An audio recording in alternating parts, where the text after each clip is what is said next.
Itu dua yang saya boleh umumkan dengan saudara. Cuma hari ini saya nak beritahu pada saudara bahawa berita yang mengingatkan saya kembali pada tahun 2001, iaitu apabila 32 pegawai JPJ ditahan SPRM. JPJ mengesahkan 32 pegawainya ditahan di atas pelbagai kesalahan rasuah yang membabitkan urusan di kaunter Jabatan Pengangkutan Jalan.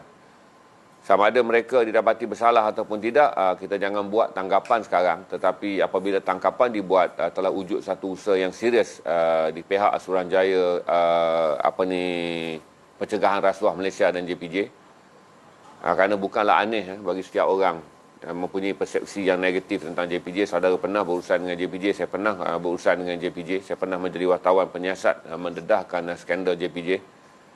Saya pernah hampir disaman kerana mendedahkan isu bagaimana kenderaan yang membuat inspection di Puspakom tidak akan diluluskan kalau tidak menggunakan runner sebagai orang tengah. Jadi apabila menggunakan runner sebagai orang tengah, anda perlu membelanja wang sogokkan bawah meja antara 300 ke 500 ringgit mengikut spek dan mengikut jenis kenderaan yang anda ingin gunakan untuk inspection. Jadi pada tahun 2000-2001 inilah rungutan yang ramai dikemukakan oleh kawan saya.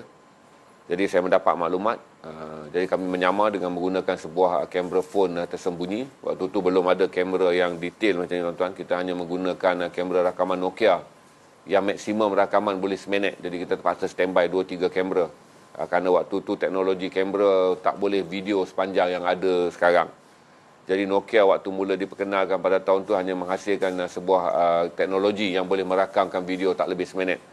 Jadi kami standby 2-3 kamera dan merakamkannya. Dan apabila isu ni meletup, wujud denial pada waktu tu, pihak Jabatan Pengangkutan Jalan, pihak Puspakom, walaupun ada video, ada audio yang khusus mengenai bagaimana runner memaklumkan bagaimana kenderaan ini akan gagal. Macam ni dah, kalau kita masuk tanpa rasuah, tanpa menggunakan runner, kenderaan ini akan dikatakan atom minyaknya kena buat balik, brake-nya tak okey, catnya tak bagus, menyebabkan kesukaran bagi mereka yang membuat inspection bagi kenderaan perdagangan terutamanya. Dan ini menimbulkan banyak tekanan kepada peniaga-peniaga kecil yang mempunyai modal yang kecil apabila mereka terpaksa memodalkan wang rasuah 300 hingga 500 setiap kali menjalankan inspection. Jadi hari ini tahniah kerana usaha ini besar apabila JPJ membuka pintunya untuk membolehkan pegawai-pegawai SPRM masuk dan menahan 32 anggotanya untuk disiasat. Kita harap kita tak boleh mendesak tentang proses siasatan mungkin panjang, memerlukan banyak saksi, akan menyebabkan rangkaian tangkapan yang lebih besar kerana antara mereka pemilik kenderaan dan juga pegawai JPJ wujud apa yang disebutkan sebagai broker. Jadi broker ni yang paling susah kita nak kesan. Tapi kita harap tuan-tuan dengan penangkapan ini kita juga dapat menghapuskan broker yang sentiasa berkeliaran di JPJ dan sentiasa berkeliaran di Puspakom. Kerana saudara yang berurusan, saudara tahu ini bukan lagi rahsia, ini adalah rahsia terbuka. Semua orang, 20 lebih juta orang yang memiliki kenderaan tahu bahawa kewujudan skandal menggunakan broker bagi kes-kes yang rumit ataupun kes-kes yang tujuannya untuk menyalahgunakan undang-undang adalah perkara yang memang wujud di negara ini. Berarti saudara boleh menggunakan geran palsu ke atas motor curi. Saudara boleh mengubah road tag bagi motor yang tidak mempunyai geran.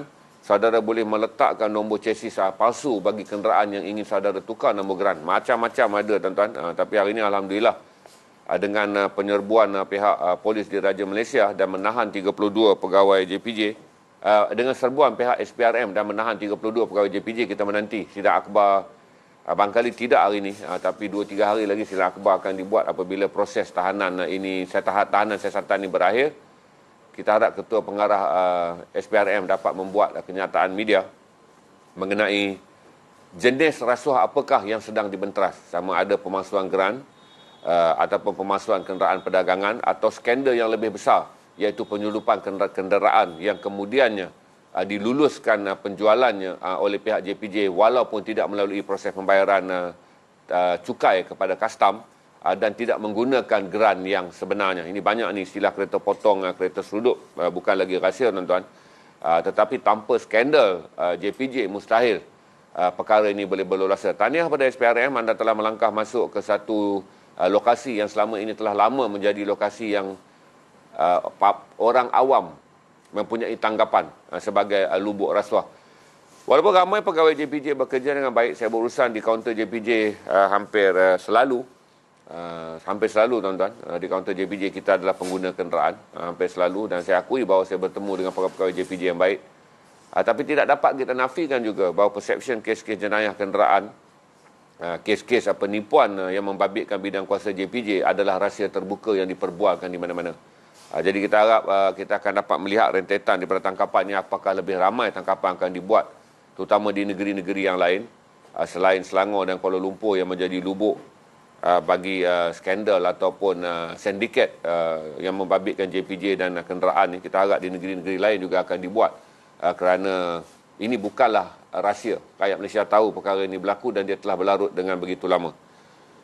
Kita juga masih menanti keputusan daripada maklumat daripada pejabat pendakwa raya ataupun sekurang-kurangnya Jabatan Integriti Polis JIP mengenai status 31 anggota polis yang terbabit dengan Macau scam. Ini isu yang lama tuan-tuan. Kita pun rasa macam geram dan bengkak dah. Kerana bila tanya dengan Ketua Polis Negara, dia akan menjawab play safe dengan mengatakan kes telah diserahkan kepada pihak pendakwaan. Jadi bila kita tanya lagi, kes telah pun dibawa kepada Jabatan Integriti Polis. Seolah-olah kita tak tahu sama ada 31 orang yang terlibat dengan Macau scam yang menyebabkan beratus juta wang orang awam ditipu oleh sindiket yang membabitkan Datuk Seri lah, apalah hartawan segala, Sally famous, Insta famous, Insta famous money ini yang menunjukkan kekayaan di media sosial ni benar-benar dapat diselesaikan ataupun tidak. Dia adalah skandal yang memalukan tuan-tuan, kerana dia memerlukan tempoh siasatan yang begitu panjang dah hingga sekarang, yang kita boleh beritahu pula orang yang ditangkap dapat melarikan diri daripada pejabat SPRM dengan bantuan so and so. So ini adalah skandal yang paling memalukan negara kita, yang meletakkan imej pasukan polis dan SPRM sebagai lekeh dan diperlekehkan tuan-tuan. Saya kadang-kadang merah telinga bila berada di kedai kopi. Bukanlah kerana saya ni pro SPRM ataupun pro polis, tetapi mendengar kata-kata penghinaan yang luar biasa. Malah di Facebook pun, kalau tuan-tuan tengok di media sosial, pembantaian dan pembelasahan serta bash ataupun kecam ke atas SPRM dan juga pihak polis apabila orang yang menipu beratus juta duit rakyat Malaysia dapat lari dengan melangkah pagar SPRM. Tapi kes ni didiamkan hingga sekarang. Pihak berkuasa cuba membuatkan kita lupa, walaupun kita tak akan lupa. Saya harap kita semua, saya sebagai streamer, anda sebagai netizen dan individu, terus saja memainkan isu ni hingga kita dapat melihat apa yang sebenarnya berlaku.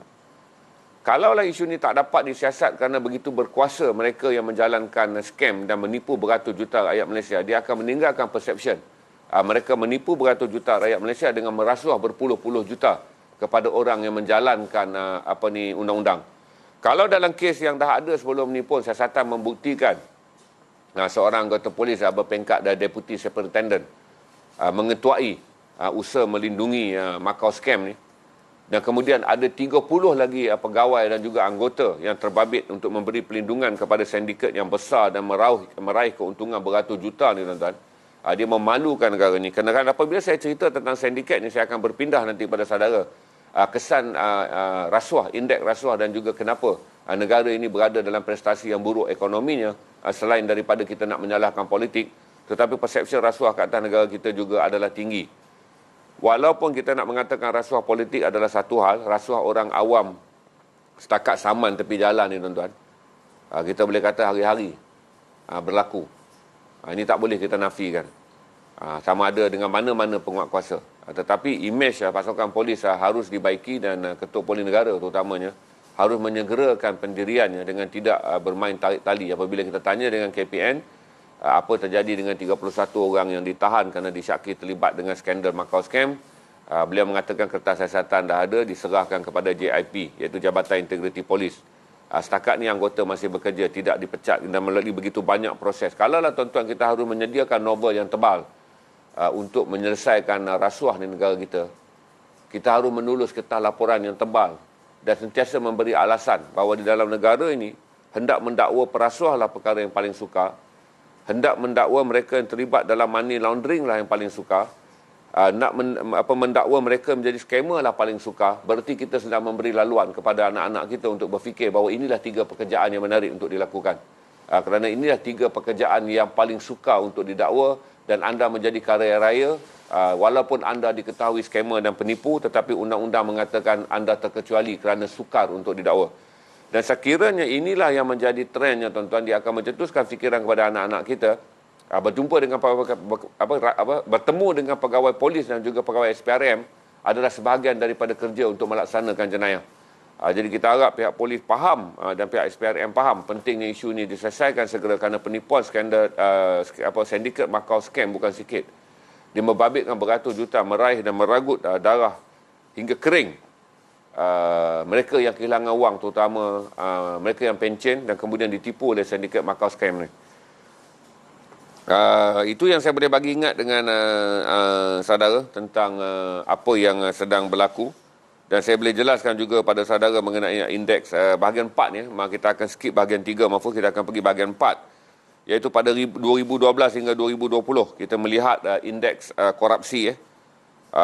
Kita tengok 10 negara yang terbaik yang berada dalam tangga teratas korupsi ni. Mereka maksudnya negara-negara yang paling bersih, dan kemudian diikuti perlahan-lahan oleh negara yang paling tercemar dan paling kotor.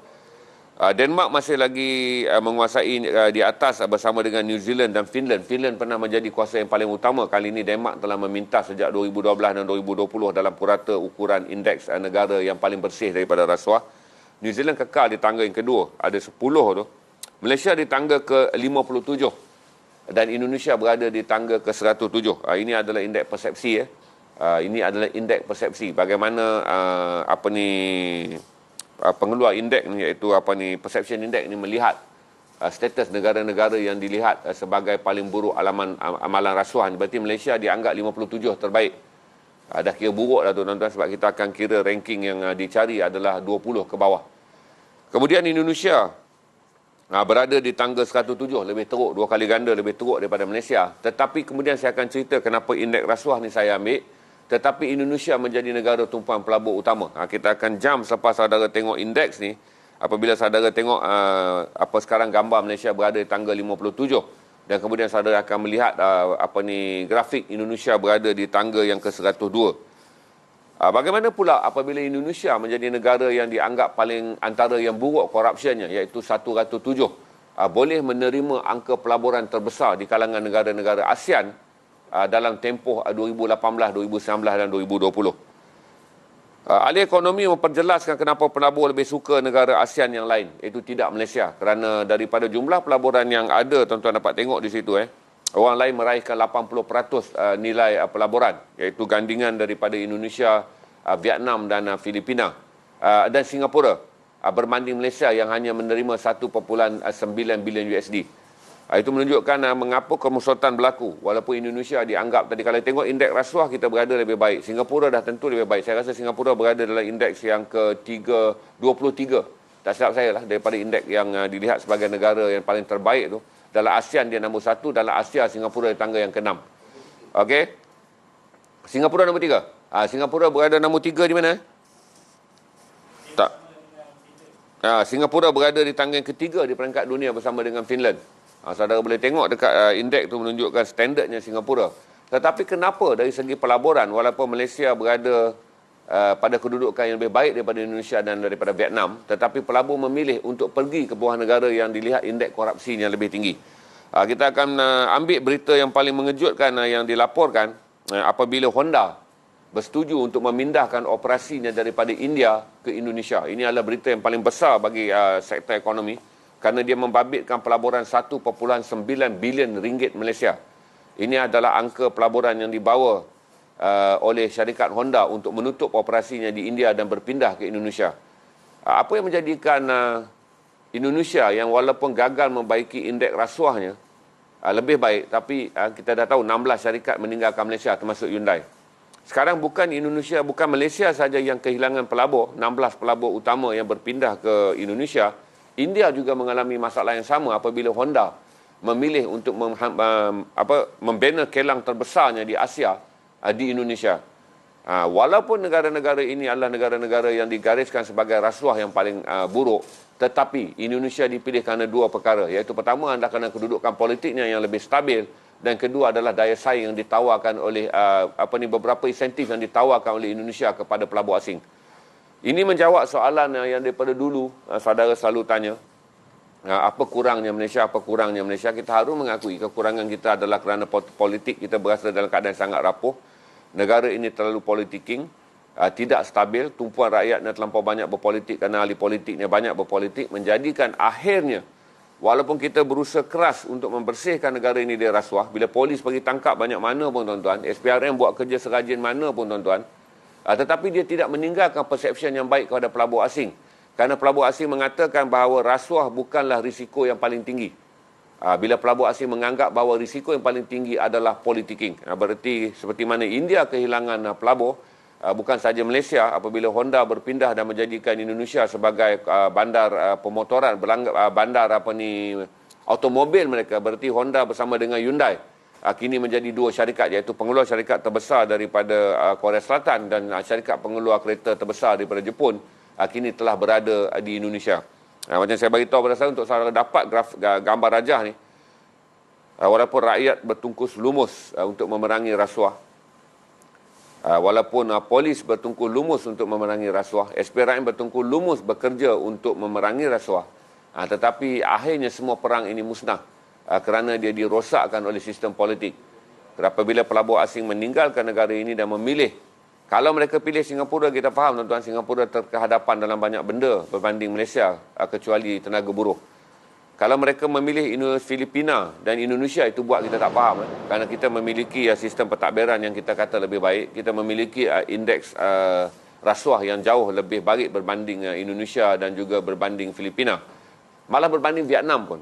Tetapi kenapa kita kehilangan wang daripada pelaburan negara-negara ini? Berarti bahawa rasuah kini bukan lagi beban bagi para pelabur. Beban bagi para pelabur adalah menghadapi ahli politik dan negara yang penuh dengan politiking.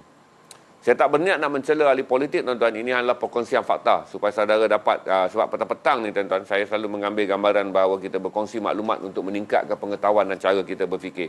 Macam kita dapat satu teknik berfikir. Kalau rumah kita bersih, tuan-tuan, kalau rumah kita cantik pun, tuan-tuan, kalau rumah kita hebat pun, tuan-tuan, tetapi untuk masuk ke rumah kita hanya untuk dijadikan rundingan bagaimana melaksanakan jenayah, orang tak akan datang ke rumah kita. Berarti saya punya rumah yang besar, saya boleh menghidangkan saudara makanan-makanan yang paling sedap, saya boleh memberikan saudara segala bentuk kemewahan yang saudara inginkan sepanjang berada dalam rumah saya. Tiap kali kalau saudara melangsang masuk ke rumah saya mengajak saudara berbincang bagaimana melaksanakan jenayah, bagaimana melaksanakan kejahatan, bagaimana melaksanakan penyelewengan, saudara tak akan datang ke rumah saya. Itulah gambaran Malaysia sekarang, tuan-tuan. Apabila politik menawarkan begitu banyak rasuah, bila politik menawarkan begitu banyak politik kewangan, apabila begitu banyak pertukaran jawatan dan pertukaran kerusi, dan diberikan dengan memberi gambaran kepada masyarakat antarabangsa bahawa orang-orang politik Malaysia boleh dibeli dengan wang dan boleh dibeli dengan jawatan, dia telah mendedahkan negara ini sebagai negara korupsi. Saya fikir ini adalah pengajaran yang perlu kita ambil, tuan-tuan, sebab kita nak lalu pilihan raya sekali lagi. Kena fikir panjang supaya dalam pilihan raya kali ini, tuan-tuan, kita tidak kalah kepada calon-calon yang menanamkan kebencian dengan menjaja agama. Kita pangkah kerana kita kata, oh inilah untuk menyelamatkan agama. Datang satu lagi calon, dia kata menawarkan perlindungan kepada bangsa. Kita pangkah kerana kita rasa bangsa perlu dilindungi. Datang lagi satu calon, dia mengatakan kita nak membina sebuah negara bangsa yang Melayu, Cina dan India berada dalam kesepaduan, dan dengan kesepaduan Malaysia akan menjadi negara yang lebih kompeten dan dihormati seluruh dunia. Kita pangkah, tuan-tuan. Kita pangkah semua atas sebab-sebab yang murni, tetapi orang-orang kita pangkah akhirnya inilah yang menyebabkan yang saya kata kita kehilangan pelabur mendadak dalam tempoh 2 tahun, kerana orang yang datang berceramah kepada kita untuk membawa pelbagai aspirasi parti dan perjuangan politiknya akhirnya adalah para koruptor.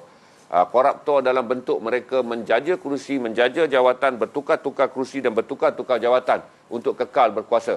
Korup bukanlah sahaja berarti wujudnya uang yang nyata, tetapi wujudnya manfaat apabila mereka mengubah pendirian politik. Ini menyebabkan orang-orang pelabur lari dan meninggalkan negara ini papa ke dana, tuan-tuan. Dengan akhirnya, kita terpaksa jumpa dan mengakui bahawa kita terpaksa tunduk kepada Indonesia, kepada Filipina, kepada Vietnam, yang satu masa dulu, tuan-tuan, adalah jauh di belakang Malaysia dalam apa juga bentuk. kemahiran tenaga kerja, kelestarian, perkhidmatan, kemudahan dalam servis pelaburan. Tetapi orang meninggalkan negara kita, tuan-tuan, bukan kerana rasuah lagi. Orang meninggalkan negara kita kerana ahli politik telah menjadikan negara ini sebagai negara yang dipersepsikan penuh dengan rasuah. Itu dipanggil rasuah politik. Jadi ini untuk menjelaskan pada saudara apabila saudara nak membuang undi pada pilihan raya yang akan berlaku pada bila-bila masa yang pada jangkaan saya. Kalaupun darurat dilanjutkan lagi pun, tuan-tuan, dia tak akan sampai kepada Disember. Kita mungkin melalui pilihan raya seawal tahun ini, seawal hujung tahun ini ataupun selewat-lewatnya awal tahun depan. Jadi ada tempoh untuk kita mengibrahkan diri kita, mengambil pengajaran siapakah yang kita akan pangkah, kerana 3 golongan ini akan datang kepada kita. Yang pertama akan menawarkan bahawa mereka lah yang beri perlindungan agama apabila anda memilih mereka. Satu lagi pihak akan mengatakan mereka akan melindungi bangsa apabila mereka datang ingin meraih undi anda. Satu lagi pihak datang kata mereka lah akan membangunkan Malaysia yang makmur untuk meraih undi anda. Tetapi kita harus teringat bahawa cakap-cakap politik kita dah perlu menjadi cerdik. Kita harus menganggap cakap orang politik ni adalah belanja gula-gula untuk monyet. Jadi asingkan diri kita daripada menjadi monyet, tuan-tuan, apabila ahli politik datang untuk belanja saudara dengan gula-gula. Kerana gula-gula politik sekarang hanya untuk monyet. Kalau kita termakan lagi gula-gula ni, saudara, kita mungkin menjadi pengundi monyet.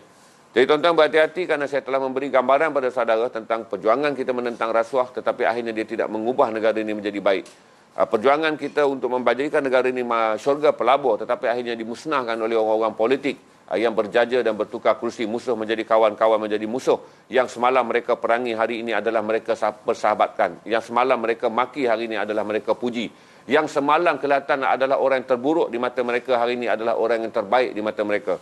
Jadi tuan-tuan berhati-hati kerana kita tak mahu. Kita cukuplah kita belajar dalam pilihan raya yang ke-14. Kita ditipu hidup-hidup oleh hampir semua parti yang bertanding, oleh hampir semua 222 ahli parlimen yang kita pilih. 2 telah pun tiada, seorang telah meninggal dan seorang telah kembali ke rahmatullah.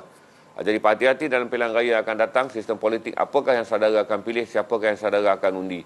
Supaya sekurang-kurangnya musibah yang melanda negara ini tidak akan berpanjangan.